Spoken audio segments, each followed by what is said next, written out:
Баршаңызға қайырлы күн, қыздар. Бүгін сіздермен осындай дәмді, әдемі сметанник пирогын дайындайтын боламыз. Менімен бірге болыңыздар. Ең алдымен 2 жұмыртқамызға қантымызды салып, жақсылап араластырып қоямыз. Себебі қантымыз кішкене еріп, қамыр илеуге дайын болуы қажет. Енді ұнымыздың үстіне разрыхителімізді және сары майымызды салып, үшеуін біріктіріп, крошки шыққанша қолдың көмегімен жақсылап араластырамыз. Видеода көрсетілгендей міне крошкамыз дайын болды. Енді осының ортасын ашып, сұйық массамызды құйып, жаңағыдегі жұмыртқа мен қантымызды жақсылап қамыр илейтін боламыз. Басында кішкене қолға жабысып, ыңғайсыздық тудыруы мүмкін, бірақ бір-бірімен араласқаннан кейін қазір бізде сары, жұмсақ, әдемі қамыр пайда болады. Еш қорықпай жалғастыра беріңіздер. Міне видеода көрсетілгендей қолымыздың көмегімен қамырымызды илеп бастадық. Міне бізде осындай жұмсақ, әдемі қамыр пайда болды. Енді бұл қамырды біз 1 сағатқа холодильникке немесе жарты сағатқа морозильникке қойсаңыздар болады. Мен өзім 1 сағатқа холодильникке қоямын. Егер асығыс болсаңыздар, жарты сағатқа морозильникке қоясыздар. Міне біздің 1 сағат өтті. Енді осы қамырымызды кішкене бөлігін алып қаламыз, себебі ол бөлігінен біз қазір пирогымыздың жан-жағын жасайтын боламыз. Осылай кішкене бөлігін алып, бір шетке қойып қоямын, ал қалған бөлігін толықтай формаға жазып шығатын боламыз. Осылай қолымыздың көмегімен қамырымызды формаға біркелкі етіп жайып шығамыз. Видеода көрсетілгендей қамыр өте жұмсақ және жұмыс істеуге өте ыңғайлы. Міне осылай біркелкі етіп жайып шықтым. Енді қамырдың қалған бөлігімен пирогымыздың жан-жағын жасайтын боламыз.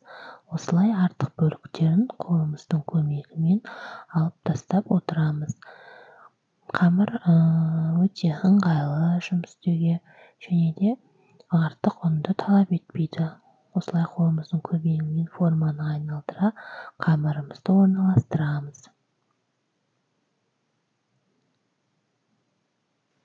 Пирогымыз әдемі көріну үшін мен осылай қамырдың артық бөліктерін пышақтың көмегімен кесіп алып тастаймын.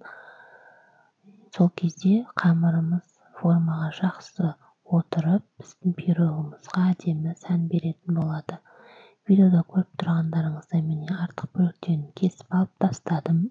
Енді осы қамырдың үстіне керекті салманы дайындайтын боламын.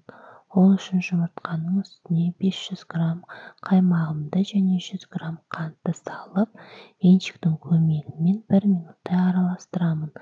Егер сіздер қатты тәтті болғанын қаласаңыздар, 150 грамм қант қоссаңыздар болады. Бірақ 100 грамм қанттың өзі жеткілікті. Мен 100 грамм қант қосамын.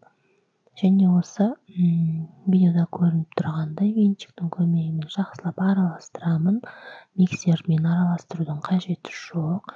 Венчиктің көмегімен араластыруға болады. Міне осындай сұйық бізде салмамыз дайын болады. Енді осыны біз қамырымыздың үстіне құятын боламыз.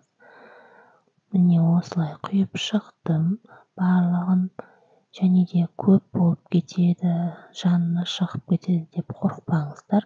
Ол осы формаға лайықты етіп дайындалған. Міне осылай құйып, енді осы пирогымызды 180 градуста пісіріп алатын боламыз. Пирогымыз жартылай пісті. Оның толық піскенін білуіміз үшін мына бетіндегі біздің салмамызда сарғайып, көтеріліп пісуі қажет. Ескертетін жағдай, піскен пирогымызды кем дегенде 1 сағаттай суытуымыз керек. Егер суытпасаңыз, қаймағы сыртқа ағып кетуі мүмкін. Піскен пирогымыздың түрі міне осындай болады. қатты көтеріледі, бірақ қорықпаңыздар.